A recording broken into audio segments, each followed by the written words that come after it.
Welcome back to Colors Are Crush. My name is Max Sternberg, also known as Wounded Satellite, and I'm joined, as usual, with my wonderful co-host, Max P, the Italian Man. What are we doing today, Max? Hey, what's going on, guys? We're just going to keep it pretty simple today. We're going to go through the top 16 from the Mox Masters Invitational that our good friend Max Sternberg here actually went to and competed in.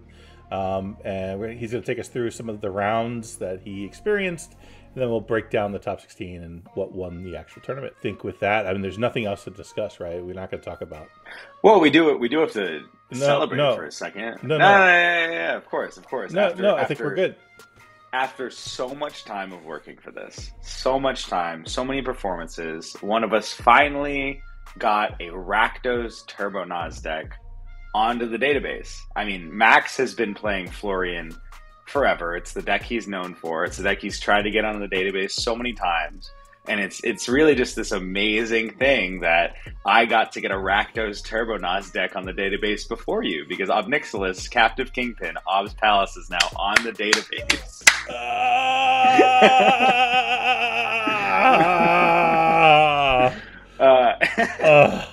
Just so funny. So funny. Unbelievable. Completely not surprising at all. That Obnixilis deck is great. Like, all kudos to it. Thank you. You have now won the approval of Squirrel Mob and Natix. Congratulations. Not just once, though. I've actually won their approval twice. Yeah. So after being denied, I sent a message and I was like, "You sure you don't want to put my Kinnan deck on the database?"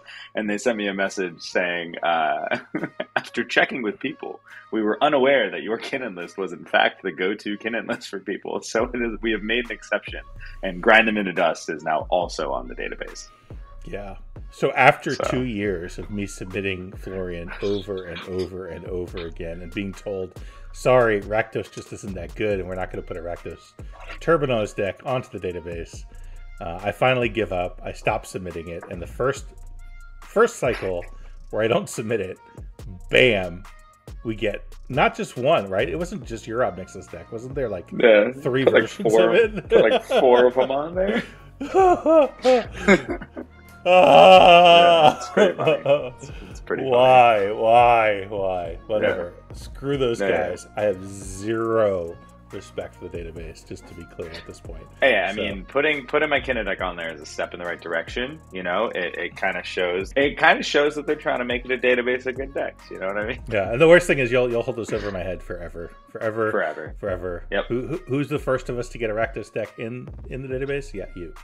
Not definitely, 100%. Yeah, 100%. That deck is gas, though. That deck is gas, and I am really proud of it. Like, Kinnan was a deck where I took an existing archetype, and I felt that I improved upon it. I did a ton of testing. I made changes. I kind of combined different lists, and I found my own way to work with an already present strategy. Obnixilis was a deck that Obnixilis was spoiled. My buddy hit me up and he was like, "This is the commander you're going to help me brew." It was our brainchild. Like we brewed it a few days after Obnixilis was released. There was no prior information out about it. There was no existing lists of it. We made that list, and that shit is gas. That deck is awesome. So I'm really proud of that one in like a different way than Kinnan. So it is still really cool to see it be recognized, which I do appreciate. Yeah. Well, congrats, man. Congrats. Thank you. Thank you. And congrats. Yeah, I love you too. Yeah. All right. Moving on. Anyway, moving on to Columbus, right? Mox Masters. Yeah. So first of all, how was the tournament overall? Like, how was the experience? Was it great? I mean, being able to meet everybody in person, because it was all these people who we've known each other for like a good amount of time, and we've spent hours upon hours talking to each other online, but we never met in person. So it was really cool to meet a lot of these people in person. You know, Sharky, Waffle, Devrick, Snake, Adatari. It was my first time meeting Hire from playing with Power, who I've talked to Hire several times a week for the last 6 months. You know, so just a lot of people, anyone I didn't name, I'm sorry, it's just too many. But a lot of people that I finally got to meet in person for the first time. So that was really, really enjoyable. Super fun to hang out. LobbyCon, as always, is the best time when everyone's just dicking around and having a good time and tossing decks around. You know, I got to play Shauna's Nim as a deck, which I am absolutely building. I'm ordering the cards tonight that I don't have.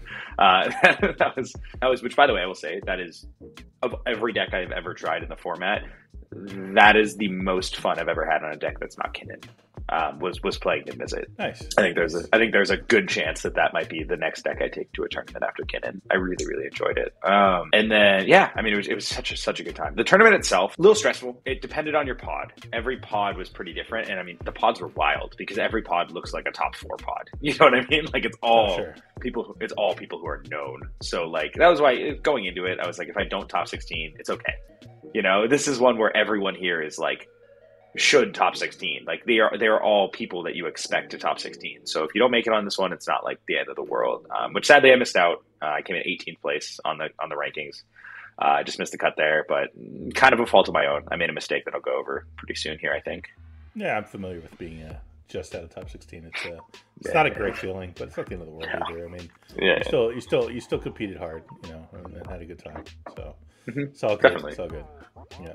So why don't you take us through the round? I will say generically, my one, I'm not going to be a whiny bitch today. Like, my mistakes were my own that I made in the tournament. The one thing I will complain about, though, was seeding. Kind of wild. And I was not the only one to have this complaint. My order for every single round went third, second, third, fourth. No first at all. No for third, second, third, fourth was my Swiss, which is atrocious. If you think of it as it should average 2.5, and like some people would be like 2.25, some people would be 2.75. I averaged 3 as my C position, and that's compared to my buddy who I'm not gonna name names, and it's nothing against him for getting the C position. It's just, you know, you get lucky, but like he went first, second, first. Oh, that's crazy. You know what I mean? Like, that's wild to happen in the Swiss rounds, and I understand it's quote unquote random and weighted and blah blah blah, but there shouldn't be that level of outliers. Yeah, that's a little. That weird. Although I will say I've experienced that before. That's kind of what happened to me. Was it the cookout? I don't remember what it was, but I was like third and fourth, 3/4 of the time. I went first like once, and that was it. Yeah, but it's like it should average. Yeah. It should average out to like around 2.5. And I have noticed, like, I don't think it's the system hating me, but like my average is almost always over 2.5. Which, like, I would like one where my average seat position is like 2. You know, that'd be cool to have. But yeah, going first, second, first is like kind of insane, especially when there's people going third, second, third, fourth. So that's my one real grievance with the tournament structure. Was that everything else I think was well done. My round 1 pod was you had Artix, known for Dargo Silas on the play. You had MVCon, known for his Derevi deck, going second. You had me on Kinnan going third, and then you had Bailey on Inala going fourth. So we're looking at the pod every year, like, all right, we all know each other. Like, this is gonna suck. We were immediately like, let's not over politic. Let's be reasonable human beings here. And it was like that was probably my most enjoyable, like, fun game. We were all super, super reasonable during it. We literally all 4 of us made at least one punt, which was super funny. Which we were like all mad at each other, not at each other, at ourselves. Just like during the game, we were like, oh, this is so sloppy. Like, this is the Invitational. We should not be fucking up like this. And ended up getting there where NVCon was the threat on Derevi for like most of the game. And I ended up getting to draw some cards off a Rhystic Study. We were successfully able to stop him, and then I was able to go for a Basalt win, like right at the end there, like 5 minutes left in round. So that was nice to start off 1-0. I was really happy to get the first one under my belt, because going into the tournament they had the LCQ Last Chance Qualifier the day before, and it had about 60 people there. And it gave you an idea for like points to top 16, because only one person that got 10 points didn't make the cut in that one. So we were a 52, 53 person tournament. So it was pretty clear that 2 wins, 10 points, you make the cut. And that was the cutoff. It was every single person that got 10 points made top 16. Anyone under 10 points, which Dan Brown came in 17th at 8. I came in 18th with 7. We did not make the cut. So that was that reality. So going into round 2, it was where I got to be second seat. With LJ on Edric on the play. It was me on Kinnan going second. It was, honestly, I can't remember who was in third seat. And then we had Samurai Dancer, the guy who took down the whole thing on Malcolm Kedis, in fourth seat. And I got off to a pretty solid start. I had some card advantage going on. I was lucky enough to like draw Mystic Remora on turn 2 or turn 3. So I just got to put that into play, which was very helpful. The turn before I lost, I cast Tezzeret the Seeker, where I didn't have a win line in my hand. It was just going to be to like develop advantage. It was going to go get me Basalt, but it wasn't to be immediately winning on the spot. It was just going to like help me solidify my position. And the Tezzeret the Seeker got commandeered by Edric, who had their own Kinnan Bonded Prodigy on the battlefield. Thinking of Edric as a deck, though, that's not a deck I'm used to facing. It's not a deck I have experience against. And I kind of assumed he didn't have Basalt in his deck. I was like, that doesn't seem likely. But when the turn rotation happened there, I had exactly 1 mana up and I had a Chain of Vapor in my hand. So on the end step, before his turn, on Samurai Dancer's end step, I was like, immediately I like went to Chain the Vapor at the Tezzeret, and I kind of caught myself. I was like, I have the win in hand for next turn. Just don't lose. Like, this is your one piece of interaction you have held up right now. I didn't have any free counter magic. I didn't have anything else. It was just that Chain of Vapor. So I was like, I don't want to lose. And so I talked to Samurai Dancer for a second. I said, you play with him, because they'd talked before the game, but they obviously play together. And I was like, does he win with that Tezzeret? Like, is that something that has to be dealt with? And he said, honestly, I don't think so. He wasn't like, no, for sure, but he was like, I don't think he can win with it. Like, I think it's fine. So I was like, okay, I'll save it. So I held the Chain of Vapor, and then not thinking that he could get anything to win with it, just thinking he was probably going to get a One Ring. During combat, when he went to draw a bunch of cards with Edric, I Chain of Vapor the Edric, and I was like, let's just limit what he has access to right now. And then he was like, great, second main phase, down tick Tezzeret for 3, and I immediately was like, fuck. And he did have a Basalt Monolith that apparently Samurai did not know was in his deck. And then he immediately slammed Hullbreaker and Finale from hand. Yeah, I can tell you, I've played against Edric a whole bunch of times. I mean, I played against LJ a whole bunch of times, and Samurai both in the Chaos League. That's where I've seen them the most. So I've seen both of those decks quite a bit, and he definitely can win with the Tezzeret, unfortunately for you. Yeah, I didn't know. Which in the conversation after the game, Samurai was like, I also didn't want you to get your Tezzeret back, so I don't know. I don't know if it was full honesty, if he actually didn't know it was there, whatever. That's like the one. I'm mad at myself on that one, because I should have gone with my gut. I shouldn't have listened to someone else. So that's my one regret. It's kind of Brewer's advantage there. I mean, nobody sees Edric. You're just not used to seeing that deck. Nobody knows what that deck really does, other than take lots of turns, and it's really hard to figure out. So definitely, he didn't have a lot of mana though, so it really was a position where, like, I asked him after the game, I was like, if I chain the Tezzeret, like, do I win on my turn? He was like, 100%, like 100% you get there. So that was frustrating, because it was the difference between me being 2-0 and already locked for top 16 after 2 games, and now having to fight for it. So that one, I'm really mad at myself for that one. That was my one big mistake that I will never forget from that tournament, was not Chain of Vaporing the Tezzeret. And then going into round 3, another stacked as fuck pod. We had Manila Midget on the play. We had Devrick in second seat, who Devrick got a fucking bye round 2, which is just like, Devrick is the luckiest fuck. I don't know how he does it, but he got a bye round 2. Yeah, we're talking to you, buddy. Yes. Yeah, we're talking to you. You're lucky. You're a lucky fuck. Yeah. And then me on third seat, and then our fourth seat player was, I believe, a guy who top 4'd the LCQ the day before, who said he had only had like 20 games on Tindacrum ever. He was on TNK as well. Fuckload of TNK this tournament, 7 people, which we'll go over the meta in a little bit. And so ended up going for, we're a few turns into the game. Manila Midget Sean had to maul a little bit low there. Devrick ends up in a position where, he looks at me and he's like, I want to tap out for Crom here. Are you going to win on your turn? And I looked at him and I said, I do not currently have a win in my hand. My hand cannot win the game with what is in it right now, which was true. I had a Hullbreaker Horror and I had rocks on the battlefield, but I only had 2 mana after casting the Hullbreaker, and I had nothing in my hand that cost 2 or less mana. So I did not have a way to start the Hullbreaker loop. So it was true when I said it, but obviously slightly, bending the possibilities there. And everyone was tapped out. So I get to my turn and I top deck Worldly Tutor, and I'm like, great. And I play Hullbreaker Horror, and he immediately looks at me. He's like, did you lie? I'm like, I did not. I'll tell you after. And I cast the Worldly Tutor, and he was like, oh, you didn't have the spell to start it? I was like, yep. And then I bounce Mox Amber to my hand, cast Mox Amber. The TK player goes, My Break Trap. I go, okay. Play Soul Ring, which I bounce with Mox Amber to try and bounce my next rock. And he goes, okay, Fierce. I was like, God damn it. And at that point, my last rock was bounced to my hand, and I passed the turn with a Hullbreaker on the battlefield and 2 lands in play. And that was all I had. So then the game became a fight for a draw, where I ended up having the table kind of come together to stop a couple win attempts and then agree to a draw. We ended up in a position where me and Dev and the other player on TNK were down to draw, and Vanilla Midget was like, I want one more turn, because the TNK player was actually next after me, and we were talking about the draw during my turn because I had the option of holding up specific interaction or dealing with different things. And so I talked to the TNK player, and I was like, between the 3 of us, we can 100% stop you here. But the problem is then you're going to feed Sean's fish, and then he probably wins the game because we will stop you. And Manila Midget was like, yep. So then we were like in a position where I was like, I can use my interaction right now to bounce like his Horn of Harnfell and things, because he is the one not agreeing to a draw. But if I do that, I need you to promise that you're not going to go for the win on your turn, because I'm taking away his ability to interact with you. And so we ended up coming to this agreement where I would bounce Sean's stuff and pre-interact with him, and then he would just untap, draw his cards with him, then pass to Sean, and then we would stop Sean and then agree to a draw. And that's what happened. Which was totally fine, because Dev went for the win on his turn as well and like got fucked up really bad. He miscounted some mana. And then we go to round 4. That was my streamed game. I was in third seat again. It was Sharky on Tevish Krom on the play. It was, I don't remember his name. I forget if it's like Andrew, the Godo player who won Mox Masters one of the times. He was going second.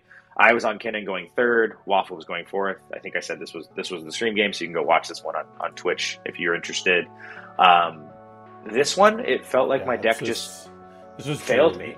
It goes by subjective reality. Yeah. Yeah. Awesome guy. Really nice guy. This one, my deck just failed me. I've never been so let down by my own deck. I mulled a 5, and my 5 was not good. It was 2 land, Soul Ring, Talisman, Wander, Archaic, which is like, sure, it has a little bit of mana, and like one thing that hopefully stalls the game was the idea of Wandering Archaic.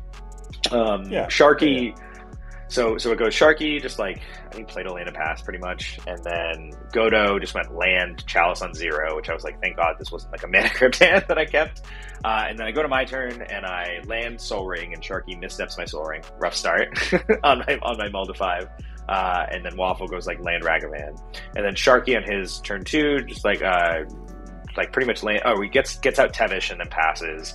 Godo goes for the win with Treasonous Soaker on turn 2. Sharky had the Force of Will for him as well. So we were like, okay. I go land Talisman, Waffle goes whatever. And then on Waffle, on Sharky's third turn, he casts a Windfall where it's going to end up drawing 4 cards. Waffle flashes in an Oppo. So at this point, there's a Chalice on 0 and an Opposition Agent. And then on Godo's next turn, right after Sharky, he put a Grafdigger's Cage into play as well. So I'm shut down on a lot of different ways. And the hand of 4 that I drew off of this Windfall was 2 0-mana rocks, a colorless Gemstone Caverns, and a Simic Signet. So I'm like, okay, this is not going great for me. I top deck Con Sphinx for turn, so like that could get me back into this, but I can't play right now. I don't have mana, so I just like tap 2 lands, play Kinnan, tap the Talisman, play Simic Signet.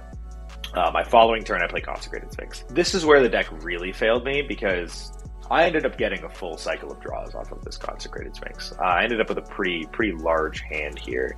And actually, let me pull up the picture just to confidently remind myself. So when everyone is freaking out on my next turn that I'm going to win the game. This on the screen, by the way. This will be on the screen. You will, yeah. We can put this picture on the screen. But the hand I had was Chrome Mox, Mox Amber, Lotus Petal, Pact of Negation, Mana Crypt. All 0 drops, which I remind you there's a Chalice on 0.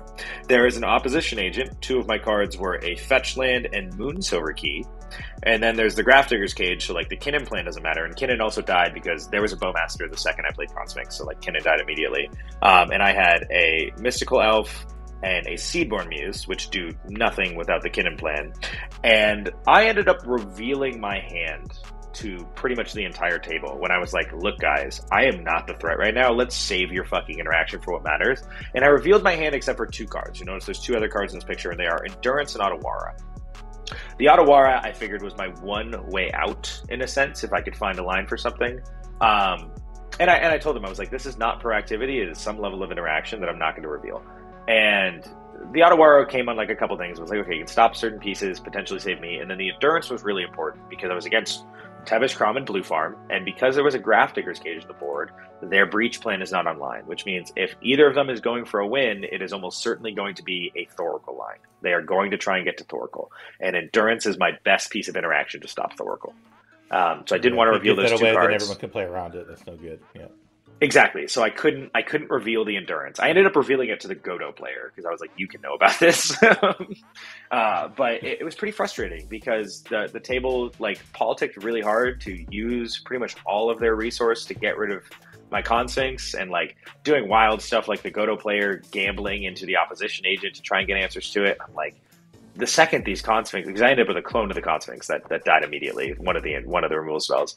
But like it was like the second this Consphinx is removed, like Waffle draws like 4+ cards a turn on his Tymna attacks and is like obviously going to win the game. He had a Ranger captain on the battlefield. He was the one who had the opposition agent, so he wasn't held back by it. It was like very obvious to me that we are going to lose very quickly once the Consphinx is gone. So I didn't, and especially like revealing my hand and being like, hey, like I understand that I have this large hand of cards, but all of them do nothing. So it's not like I actually have a large hand. They weren't having any of that. End step before. It's painful, but I understand that to some degree. I mean, the player with 2 Consphinx is kind of scary, you know. So Waffle Tainted Packet before his turn and hit Pyroblast to blow up one of the Consphinxes. So I didn't get a single draw of 4 cards from one draw. I didn't get a single one of those. But you're still the player who had 2 Consecrated Sphinxes. You know? For sure, but that doesn't matter. Yeah, but you're scary, man. You're very scary. Right. Very scary. But it was frustrating because like Waffle was the one who was obviously in the best position to go off once the Sphinxes were gone, and obviously he was the one like politicking the hardest to like get the table to come together to get rid of them, which was frustrating because it was like very clear to me that he was going to try and win the second they were gone, and that's what happened. You know, they both got blown up. And then he, which I told him on like the end step before his turn, I was like talking to him and I was like, I feel like I should get rid of your Ranger captain. Like, are you going to go for a win? And he was like, can't do it with what's in my hand right now. And then he like untapped, drew a card, attacked Tymna, drew another card, because now the Consphinx was gone. And then he was like, okay, crack Ranger. And so then, luckily, Sharky, like most heads up play I've seen in a while, he Praetor's Grasp Waffle the turn before and he took his Silence, which was such a smart call because he had Ad Nauseam in hand, so it would have protected himself if he got another turn. And it also was a great reactive piece to stop Waffle, or that would have stopped me, I'm sure was part of his mindset if I did have a good hand of cards. So that was a super heads-up play by Sharky. So that game ended up going to a draw on just like a stack battle over the Silence, and then, that was it. Yep. So at that point, I have 7 points. I have 1 win and 2 draws. It's my win and in. And, reminder, at this point, I've gone third, second, third. So I'm like, okay, I should be going first or second for my 5th round, my win and in. Like, let's fucking go. For sure. Yeah. I went fourth. Yeah, I literally looked at it and I was like, how the fuck is this possible? I think on my way to my table, I said something to Zane. I was like, something's not right here with the seating, my guy. Like, this is kind of wild.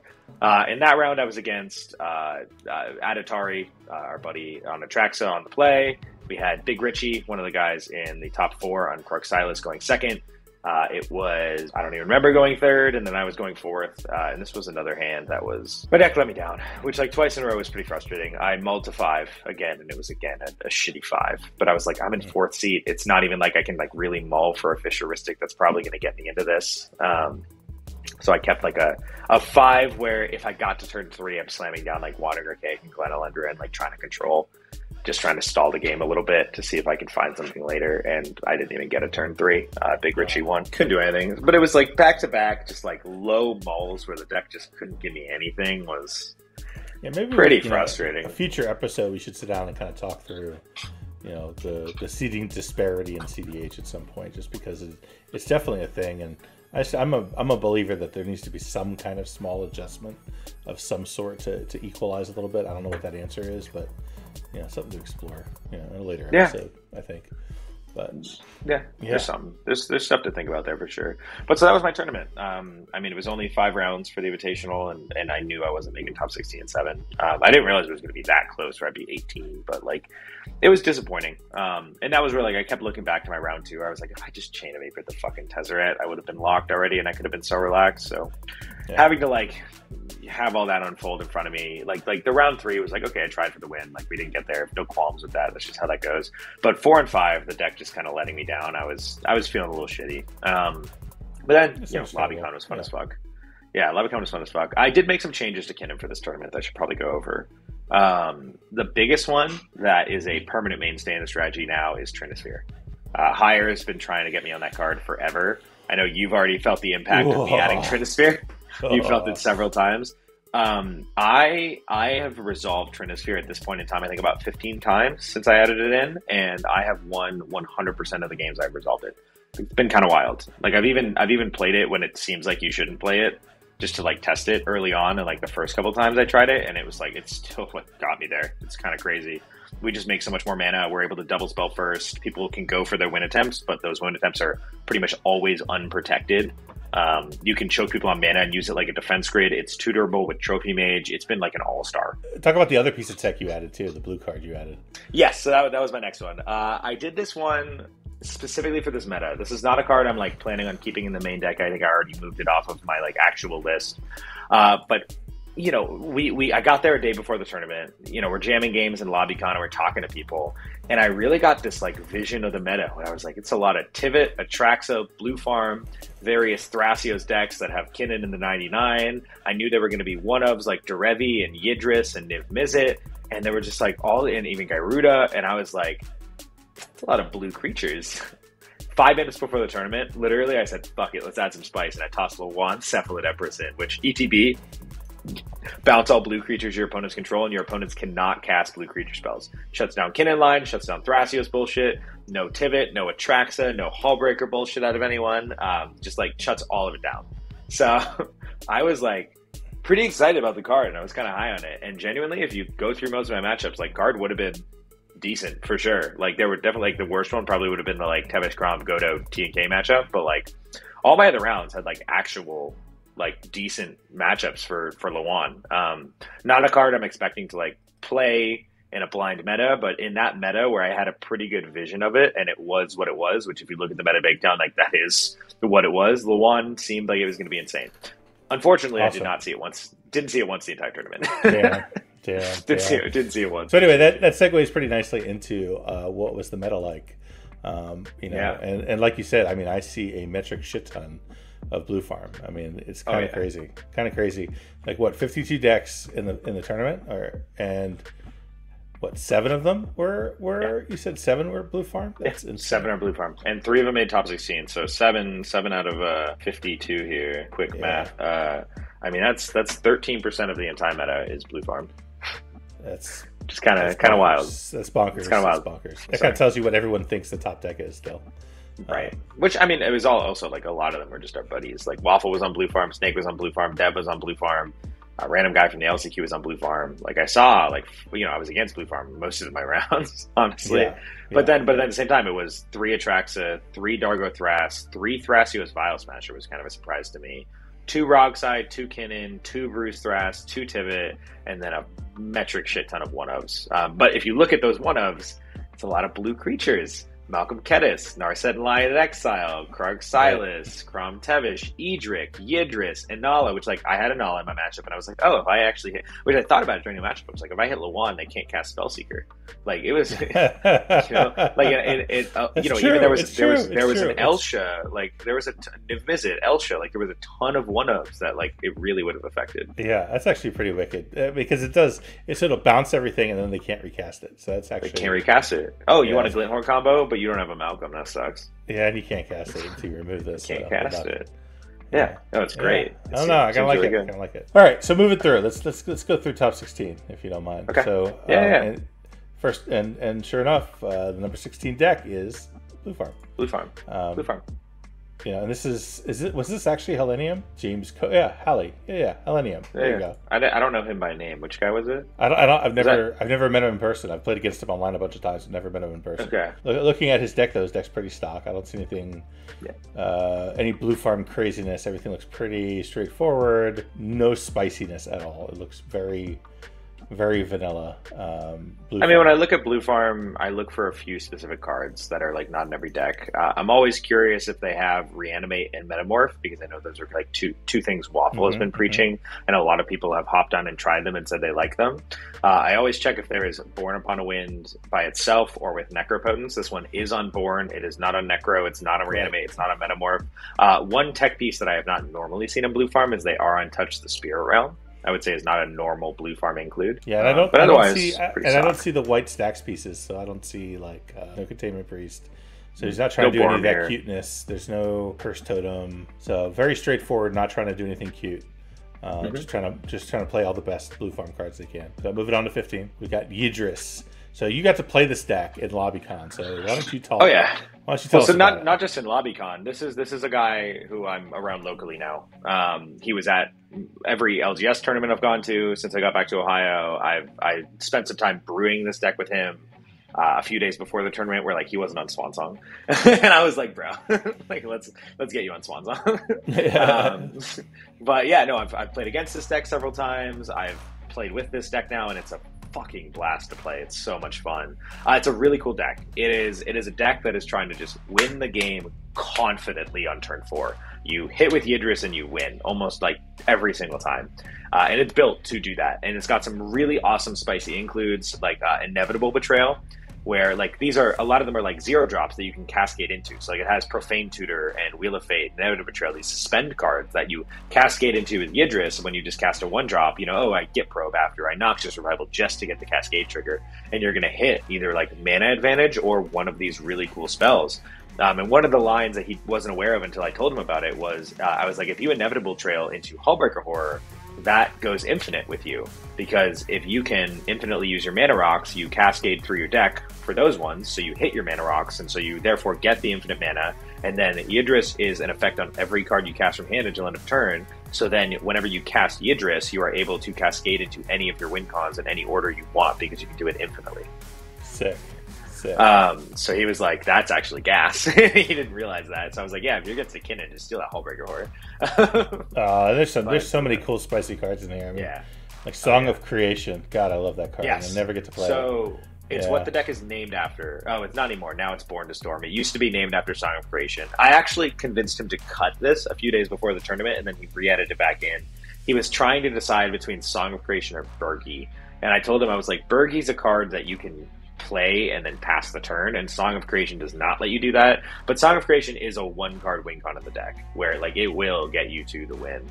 That's probably the most spicy include though, but I think most Yidris decks are on it. But otherwise, I mean, it gets to be the best of the 4 colors it has. It's a Breach deck, it's a Thoracle deck, it's a Culling Ritual deck, it's a Mnemonic Betrayal deck, it's a Storm deck. And I mean, one of the cool cards is like Dramatic Reversal, was a card I talked about. He was like, honestly, with the Mana Rocks and the One Ring, it's just been good enough every time, especially as like a quote-unquote free spell just to start cascading into other things you want. So it's super cool. I'm a huge fan of this. This is a deck I'm also interested in putting together at some point, because I don't really like, you know, Turbo Grixis Breach decks. Like, they're cool. It's not really my strategy, but this is a fun way to do it. That's a little unique. So I'm a huge fan. It looks pretty crazy. I mean, the only thing I don't like is, I guess it builds its own card advantage. Once you get your commander in play, it makes it happen. So I guess it does have card advantage. So it's, yeah, I like it. It's like Grixis plus green, you know, in terms of just card quality, and then, you know, plus all the suspend cards. Yeah, pretty damn sweet. I like it. Yeah, which is the thing, I mean, Yidris isn't like directly into that 4 main categories we talked about before, of like card advantage, combo piece, whatever. Like, Yidris's trigger literally should just say win the game. Right. Because like, you know, you never see it not win the game. It's a little bit of like rolling a loaded dice, right? Like, it's not always going to hit, but it's likely to. All right, so moving on to number 14, we have one of 2. You said there's another one here somewhere, Thrasios Vial Smasher? There were 3 Thrasios Vial Smashers, but one in I believe 16. this is the only one in top 15. This is Judge Max.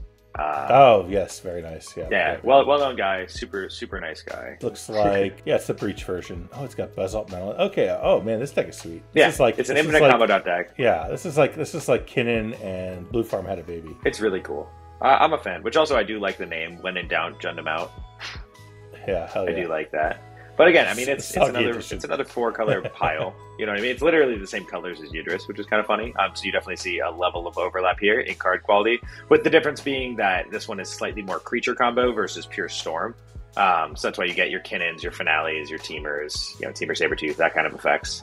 Ironically, even though this is a deck we don't see that often, there's nothing really spicy in here. I mean, everything's pretty straightforward. I mean, all the cards you'd expect to see. I mean, we got you know, defense grid because we're not running white. We've got you know, all of the, you know, we've got the good dorks, right? Not the bad dorks. Yeah, pretty straightforward. What are you calling Armored Scrapguard a bad dork? It's not even a real dork, dude. It's not even a real dork. Yeah. What do you mean? What do you mean? Count. But yeah, I like this deck though. I like it. It's not on Seedborn. I think it's notable. This is a deck I could like definitely imagine being on Seedborn, but it's not on Seedborn. Yeah, why aren't they on Seedborn? They're on the 2 wheels instead, I guess. No, what do you call it? Notion Thief. So it's not like it's there's no Narset, so it's not like on a heavy wheel package. So I'd probably cut a wheel and add in Seedborn. So you get the I think it's worth it, especially package. Yeah. Yeah, especially because you have the One Ring, you have Thrasios. Like, I think that's a reasonable include. But overall, really cool deck. Love to see it around more. Yeah, I do think it's really interesting that this is a deck that we don't normally see, and there were 3 of them. I think that's cool. I think it's a stronger. I think people had like died on it when it used to be Curiosity Control, and now it's something else, and it's just taking some time to pick it back up again. But I think we'll see more of it. Yeah, I mean, it's Vile's there for the colors. Yeah, Vile Special doesn't really do anything. Are they running any Curiosity effect at all? No, I don't think so. I didn't see any. No. Okay. All right, move it on. We got our buddy at Atari, Vincent. Really awesome to meet him. Super fun to play with over the weekend. Looking at his Atraxa deck, which it was really interesting to see him playing Atraxa because I have, like, literally every game I've ever played against him, he's been on Rocco. And what he said is he was like, Rocco's really good in like Swiss rounds of bigger tournaments, but not when you get to top 16 matches and people know what's up. And so he was like, at the Invitational, I just did not think Rocco would do anything. So he switched to Atraxa, which I guess is a deck he has been playing for a while. I just haven't seen him play it. You see his fresh spice in there? He's got the Throat Goat. Oh yeah, he's got the Throat Goat, Flesh Duplicate. Let's go. Yeah. Let's go. Yeah, he's got Throat Goat. Very nice. Yeah, I do love Throat Goat. He's on Grand Arbiter, which is one of your love favorite to see it. Yeah. Oh, I love Grand Arbiter and Atraxa. And then I'm always curious what's the recursion pieces. We got an Endurance. Love to see it. Let's see if there's anything else. I think it's just that. Otherwise, this is an Atraxa deck. Yeah. Everything you'd expect to see. It does the Atraxa things. Yeah. We've got our Kitty Cat. We've got our Teferi. Everything is straightforward from there. Okay. All right. Well, moving on. Here's what it is. Cool deck. Atraxa. Atraxa's good. We've got the one Kitten deck in the entire tournament that made top 16. Yeah. This was actually pretty funny. So I fully believed that I was the only Kitten deck in the Invitational. I didn't realize that there was another one. It was actually a thought process I had a few days before because I was like, no one else really like has enough points for the Mox Masters tournament that plays Kinnan. So I was actually like a few days before thinking I might be the only Kinnan. And I totally thought that was right. I was like, oh, there's no other Kinnan decks here. And then round 5, I was like walking around after I lost on turn 2. And I saw this guy playing Kinnan. And I'm like, oh, okay, that's cool. And so I'm like looking over his shoulder for a little bit. And I'm looking at his cards in his graveyard and cards in the battlefield and cards in his hand. And I'm like, pretty sure this is my list. I'm looking at it right now. I don't see anything that's different.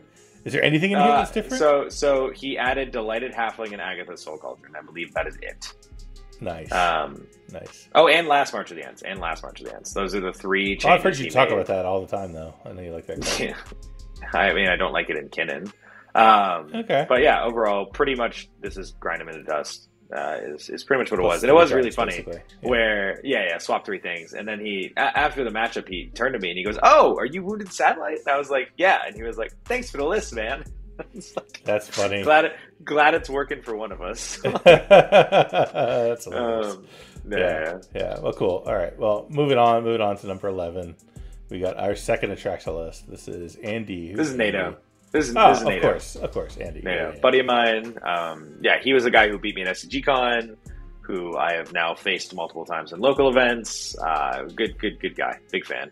We also had a top 16 match in like one of the Chaos tournaments. Really, really good, successful Atraxa player. He was talking about also hopping on Blue Farm for this tournament, and I was like, get the fuck out of here, bro. Like honestly. Like he was like, really? And before he was like, I think I should play Blue Farm. And I was like, dude, no. like you are this is the deck you pilot the best. You know what's trippy about his list though is you talked about Grand Arbiter in the context of NATO, and he is not on it in this list.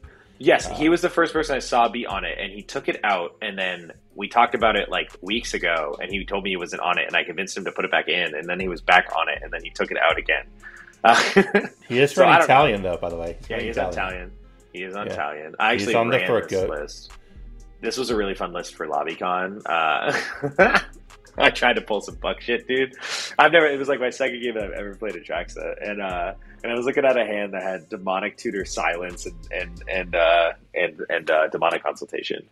And so I was going on my turn, and I threw out the Demonic Tutor, and I was just like, I looked at him, I was like, I should just get a Rhystic Study, right? And he was like, yeah, probably. I was like, okay, cool. Grabbed Thoracle. Of course. And then my following turn, I was like, ooh, really got to make sure that this Rhystic Study resolved and cast Silence. And they all looked at me, they were like, the fuck? And I was like, hey, I really need this Rhystic to resolve. Jesus Christ. And so of course he was like, okay. He was like, I'm gonna mental misstep this Silence, and I was like, Pack of Negation, and everyone was like, "Get fucked, bro." Yeah. Cover was blown. I've never played Atraxa. I've played against Atraxa a million times, but I've never played the deck. I got to do that at some point too. Fun, but this deck is great. This deck is good. He's an awesome pilot. It's an Atraxa deck. There's nothing else spicy in here. Let's move on. Yeah. So now we're on Sean. This is Vanilla Midget, right? Yep. Very different than Waffle's list. Very different than Waffle's. How so? Actually, Waffle has like taken out all of the like Burgies and Relic of Legends and Goblin Bombardments and like that kind of stuff. And Manila Midget is on that package. Mm-hmm. So the difference between Waffle's list and Manila Midget's is 13 cards, where Manila Midget is on a couple different land choices, different talisman choice. He's on Elvish Spirit Guide, but yeah, kind of what I said. He's on Relic of Legends. He's on Burgi. He's on Fimage instead of Flesh Duplicate for now. I think a really spicy addition is he's currently on Consecrated Sphinx over Seedborn Muse. We talked about that, and he kind of said, honestly, Con Sphinx just draws more cards. And I was like, yeah, it also draws more hate, but yeah, just some tech choices. Good way to panic the table. Yeah. He's not on Life's Legacy, which I know is Waffle's like one of his favorite cards in the strategy. So interesting that that's one that Sean goes without. And I do find it funny that Sean took out Seedborn Muse, but he's still on Training Grounds. That doesn't really make a ton of sense to me. I do like that he's on Final Fortune, though. Final Fortune, I think, is a great include for decks that can just explode out of nowhere, because you can explode out of nowhere. If the window's there, take a turn. You know what I mean? Win the game. Like, you don't need to wait. Yep, makes sense. But overall, Dark Thras. Yeah, there's not going to be a ton of spice this tournament, I think. It's the Invitational. I think the next one's spicy. Yeah, the next one's spicy. Can I talk about the next deck? Go for it. Me and Ian both played this deck like the following night, and it was super funny because we're both people that play Simic, and so we both piloted this deck, and we were like, we've seen the light. Like, like this deck is cooking. It is significantly better than it looks like it should be or deserves to be. You definitely need to be a Simic gamer to understand what this deck is trying to do. And if you're not a Simic gamer, you're going to think that this is a pile of garbage. But let me tell you, it is not a pile of garbage. This deck is gas as fuck. It does not make a ton of sense. Your goal is pretty much to just find a way to win the game with other people's bullshit and sometimes your own. It has tons of pieces that are A's to other people's B's because you're just going to steal other people's B's. You know what I mean? Like, it's on all kinds of wild stuff. Like, it has a random Displacer Kitten. It has the Hullbreaker Horror Alliance. It has its own Kinnan. It is on a Seedborn plan. It is on Thrasios. It's on Uro as a way to draw your deck. It's on a bunch of turn spells. It's on a bunch of weird tutors. It's on stuff like Commandeer to make sure you're taking people's shit. Like, it's just a weird pile of awesome that functions significantly better than you would expect it to function by looking at it. Does that make sense? I mean, I guess. I mean, I've played against it enough to know that you're correct. But sitting here looking at the list of cards, I'm just like, it's like looking at Tayam. Like what the hell? Like Shigeki Jukai Visionary. It looks like someone built a deck out of it looks like someone built a deck out of their binder. Soratami Cloud Skater. Yes. Blue and 1, flying. 2, return a land you control to its owner's hand, draw a card, then discard a card. What? Yep. What? Yep. Yep. What? I'm so confused. Yep. I'm so confused. Dude, honestly. And yet I say that I've got my ass kicked by him so many times that. Yeah. Dude, and every single time I'm like, what just happened? Yeah. LJ is fucking cooking. That's all I know. He is a chef, and he has earned that title. Yeah. But it's like, could I have brewed this myself? Not in a million years. But he's worked on this he's been working on this forever. This has been his baby for a long time. But I mean, what he says though, he says Edric is just there for the colors. He doesn't give a shit about Edric. Yeah, and yet everyone panics and kills it all the time. You know, exactly. People do things like Chain of Vapor when you don't have to. Exactly. People really fuck up and do that. I will say it is very notable to me that he does not have his own Tezzeret. It makes me sad. Yeah, I've thought about doing this kind of strategy though with even Italian, you know, and do a bunch of people's Bs and then see if we can steal like a Tivit or a Kinnan. Yeah. And, just like play a time. Oh, we could play Time Thief. Yeah, play Time Thief and play Basalt Monolith, and then try to steal a Kinnan or a. Try and steal a turn. Yeah, exactly. That'd be funny.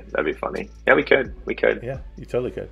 Yep. We could. All right, moving on. I love this deck though. LJ, you've done an amazing thing. So we got Waffle. Yes, Evan Pierce. Good soup. Freedom Waffle. Blue Farm. Playing typical Blue Farm, right? No, not typical. He made some adjustments. He's on Boromir. He's on Boromir. That's cool. Waffles, I would say, contribution to the archetype from what I've seen, and I'm sure other people were on some of these cards before, so if you're on those cards, don't freak out. I'm not saying you don't deserve any credit, but I'm saying, like, from my knowledge, the cards that he added to the list when he took a Blue Farm list was he added Boromir, he added Reanimate, and he added Phyrexian Metamorph. And the thought process there is Boromir is another interactive silence effect that you can sack if you need to. Reanimate is a way to force through your Dockside or Grand Abolisher. It is also a mystical tutor target that gets a Dockside out of the graveyard. And the idea with Metamorph is that it is an enlightened tutor target to get Dockside. So that way all of your tutors can get Dockside.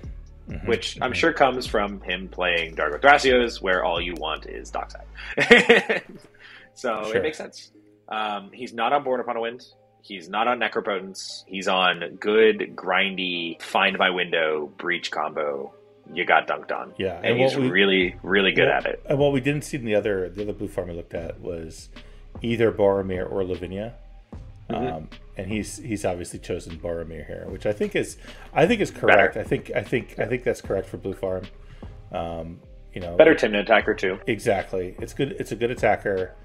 And that clause of being able to sacrifice it so your opponents can interact with each other is massive. Absolutely. It means you don't get got, because like the games I've played against Lavinia, it's so common that someone goes for a win and I'm like, I have the answer, my guy. Can you get rid of your own Lavinia? Yeah. And they're like, no. But the thing is, when someone has a Boromir and they're like, does someone have an answer? You just reveal to them your 0-cost answer, and they're like, okay, I'll sack it. Oh, and one of my favorite plays is when someone plays a Lavinia, and if I'm on Talion, I'll clone the Lavinia and then kill their Lavinia, and now I've got protection. That kind of play you can't do with a Boromir. Very sweet. All right, it works. Let's keep moving. Moving on. Number 7, we have another Blue Farm. Shocker! Yeah. This one's Snake. Okay, is he running Sardian Avenger? Let's see. No, he took it out. He is on Boromir. He's not on Metamorph. He is on Serra Ascendant, which Waffle wasn't. He is on Reanimate. He's not on Born Upon a Wind. I know Snake, for some reason, hates Intuition. I don't know why you would ever not play Intuition. It doesn't make any sense to me, but okay. Yeah, sure. It doesn't make any sense to me. Snake just wins, so he doesn't need any cards. Snake's really good at just winning. I'm actually curious to pull up the comparison here real quick between Waffle and Snake. How looks very close from a naked eye. It looks pretty close. I bet it's 5 cards is my guess. It's 3 cards. One more artifact. So I don't know what that artifact is. Snake has Mox, Amber, Serra Ascendant, and Dress Down, where Waffle has Metamorph, Intuition, and Savins. Wait, he's not on... I guess if you're not on Intuition, you don't need Savins, but I don't know. It's a Breach deck. Why would you not have Intuition? Wild. To me, that's wild. That's wild. Well, he's in 7th place and Waffle's in 8th, so... I guess he's correct. We're wrong. He's obviously correct. But otherwise, like I said, Snake doesn't need cards. He just wins. So moving on, though, we have Sharky. Dude, Sharky, honestly, guy impresses me. He is one of the best pure Magic CDH players I think I've ever met. Like he's one of those guys that I really feel is on another level. Yes. Dude is like so heads up with his plays. His thought process is so complete. He does nothing rash. He really thinks through what is correct. Extremely talented Magic player. You know who I think of every time I think of Sharky? You ever read the book Ender's Game? He's Ender. I told you about this earlier, but so during Sharky's top 16 game, I was playing against Shauna and a couple of other people, and one of them was using my down blanket. I get cold easy. I come with a down blanket. And the judge runs over to Shauna and is like, hey, Shauna, Sharky would like his hoodie, please. He's cold. And so we just threw the blanket at the judge. So Sharky played his top 16 match wrapped in my down blanket. And my buddy on Yidris, Kevin, was in his top 16 match. And if you've ever seen the anime Death Note, he was like, I felt like Kira against El Yagami with this guy wrapped up in this blanket, just locked the fuck in. Yeah. So it was funny. It was super funny. But yeah, I mean, Tempest Crom, this is the deck that Sharky continues to perform with and will always perform with. It's such a weird deck to talk about in terms of how good the deck is, because you do get to that argument of just no one else can fucking perform in this deck. It's kind of like LJ with Edric. No one else is doing this. No one else has performed consistently with this. The deck is obviously great, and obviously Sharky is great.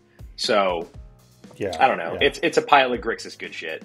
And there's nothing bad in the deck. I can't see anything in here I wouldn't want to play. These are all fucking great cards.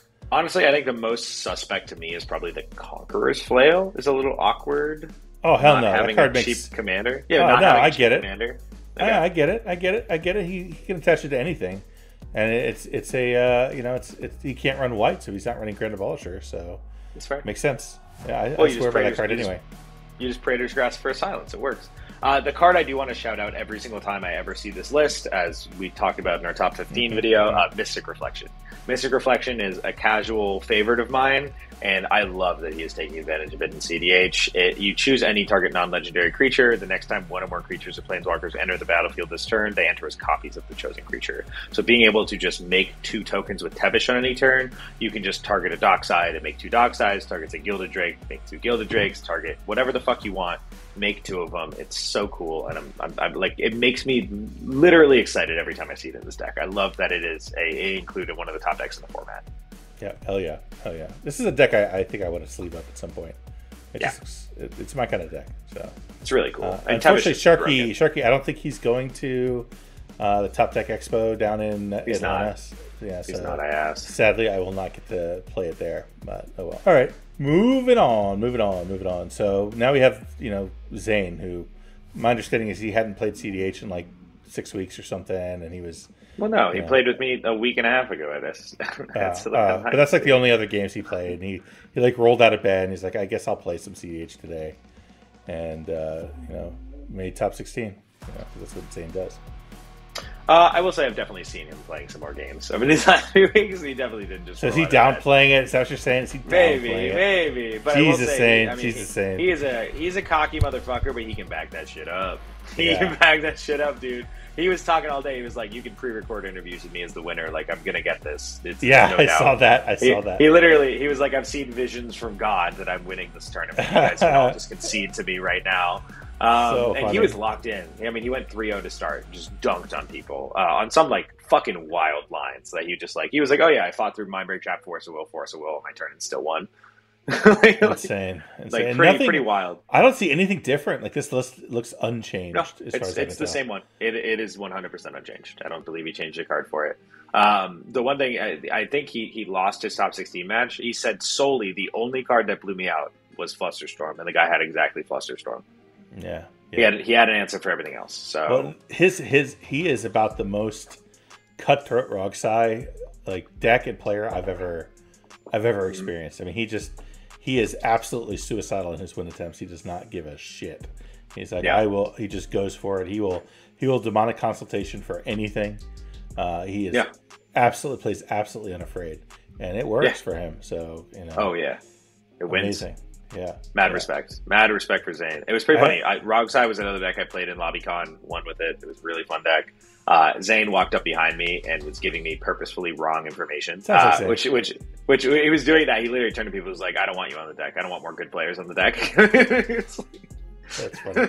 I was like, I appreciate it, but like, get fucked, bro. Like, shut up. Yeah.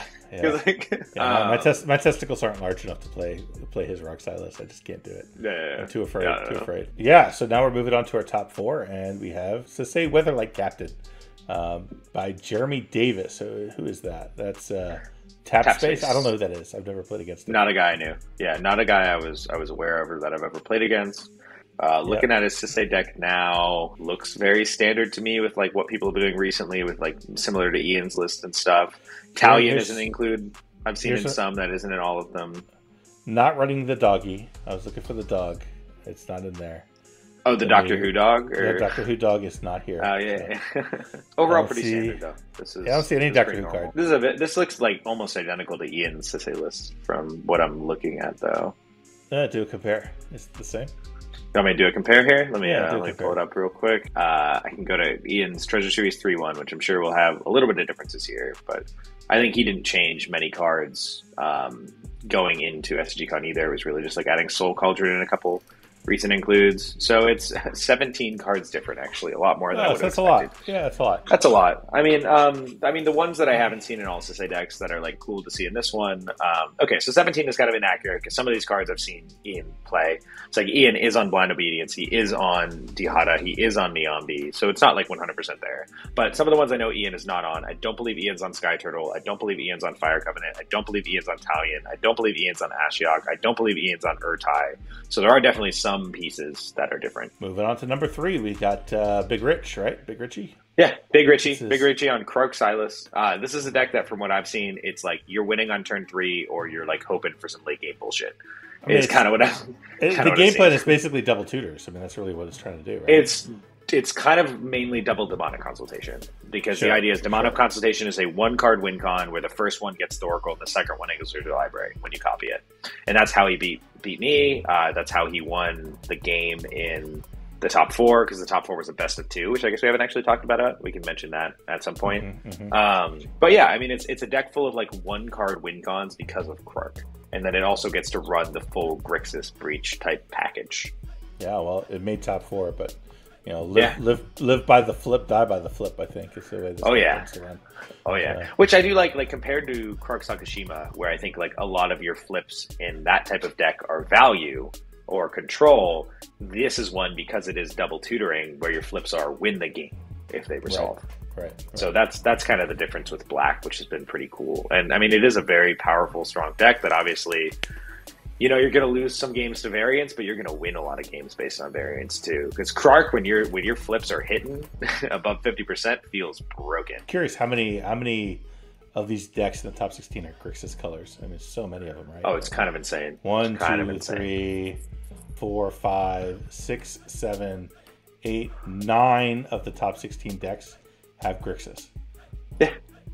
It's a good color combo. I mean, when you can have your Breach combo with tutors, it's good. It's pretty good. Pretty good.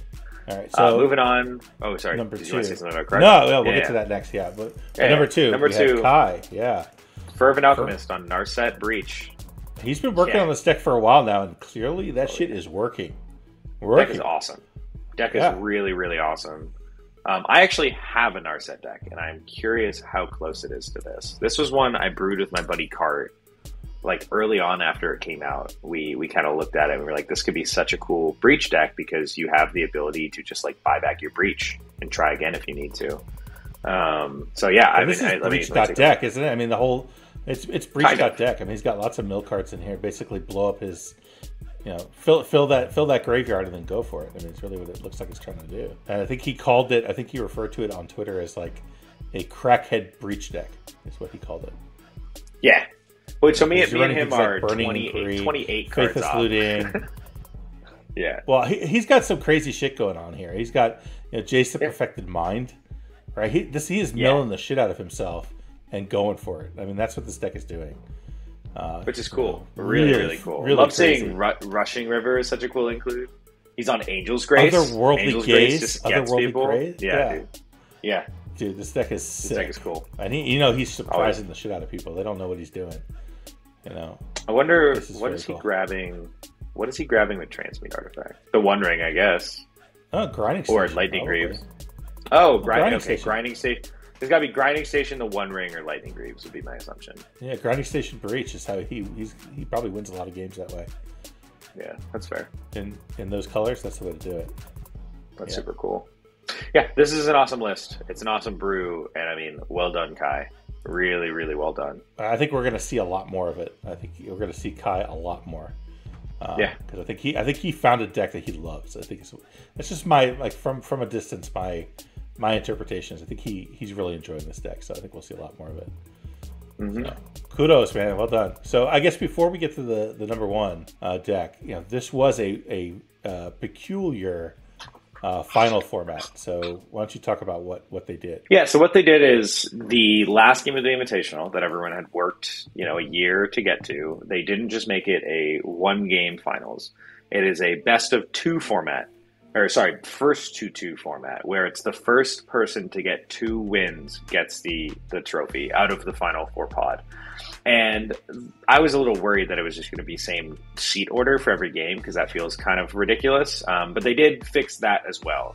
the way it functioned was the first game of the top 4 was going to be the correct seeded seed order, and then the order that the players were seeded would not change. So like whoever was to your left and to your right would not change. But what would happen is, let's say that player 2 won the first game, players 1, 3, and 4 would roll dice, and whoever got the high roll would be player 1 in the second game. So if player 3 won the dice roll, then player 3 would be player 1, player 4 would be player 2, etc. for the second game. And same thing, if player 4 won the second game, then 3, 2, and 1 would roll dice, etc., etc., etc. It was over in 3 games. It went Samurai Dancer won the first game, and then Big Richie won the second game on like turn 2, and then Samurai Dancer won the third game. Yeah, I mean, I have a lot of concerns about it. I mean, I like the fact that it's a little less random, because you can have those games where you just lose. You've had so many of those where the guy in first in turn order just runs away with the game on turn 2 or turn 3. So it definitely smooths out some of that, but it kind of bears the next natural question, right? Which is, can we do sideboards? That would be interesting. Sideboards would be very interesting. Sideboarding in CDH is tough, though. But also, I mean, talking about luck, I told you how his top 16 game went, right? Oh yeah. It was he mulled to 4 in third seed. Yeah, he mulled to 4 in third seed, which good on him, he got there, but just kind of wild. He mulled to 4 in third seed. His hand was land, Mox Diamond. 3 lands, Mox Diamond, mulled to 4 third seed, and he nattied the Glinthorn for the turn 3 win. Just dripped. Nice. Kind of wild. Gnarly. Kind of fucking wild. Just go Kedis, Malcolm, win. Yeah. So, I mean, congrats to him, man. He's put up a few results lately. That Malcolm Kedis deck is no joke, man. It is no joke. We've talked about it before. Just massive mana generation into, Secret Niv Mizzet is basically what it does. And it's just, that deck is strong. Yeah. And not only Niv Mizzet, but obviously Glinthorn. So comes at you from two strong angles with all the mana in the world to back it up. So he's not on Nezahal. I was definitely expecting to see Nezahal. But yeah, the other really cool thing that people don't realize with Malcolm Kedis, you don't need Glinthorn. Not only is it a Niv Mizzet deck, but it also, you're on all of these effects like Hedron Detonator and Reckless Fireweaver, those Ingenious Artillerist. So you have 3 of them that are things that when an artifact enters do damage, and then you have 4 type change effects, where if you make any of those things into a pirate, then you make an artifact, they do damage, which makes artifacts and forms an infinite loop, which actually makes this, I've talked to Waffle about this, a surprisingly good intuition deck that you wouldn't expect because it doesn't have white. So when you're intuitioning, you're not normally going for breach, because what ends up functioning is you have 3 curiosity effects, so you can get one of your curiosities for Niv, 3 Reckless Fireweaver effects, so you can get that piece if you have the other one, or you have 4 type change effects. So you have these various packages for intuition that all get you exactly what you need to win, depending on what other A you have to whatever B you need. Yeah. It's a really cool deck. Cool deck. Congrats, man. Congrats, Samurai. Congratulations to him. This was super cool. Yeah. So, I mean, that's it. I don't think we have anything else to talk about right now, other than in a few weeks, I think both of us are going to be down in Atlanta at the Top Deck Expo. So if you guys are down there, please come say hi. With that, you want to take us out? For sure. Thank you once again for listening to Colors Are a Crutch. My name is Max Sternberg, a.k.a. Wounded Satellite, and I'm joined by my wonderful, beautiful co-host, Max P., the Not on the Database Man. See you guys next time. All right. I'll leave with the pain. Thanks, guys. Love you, man. Bye.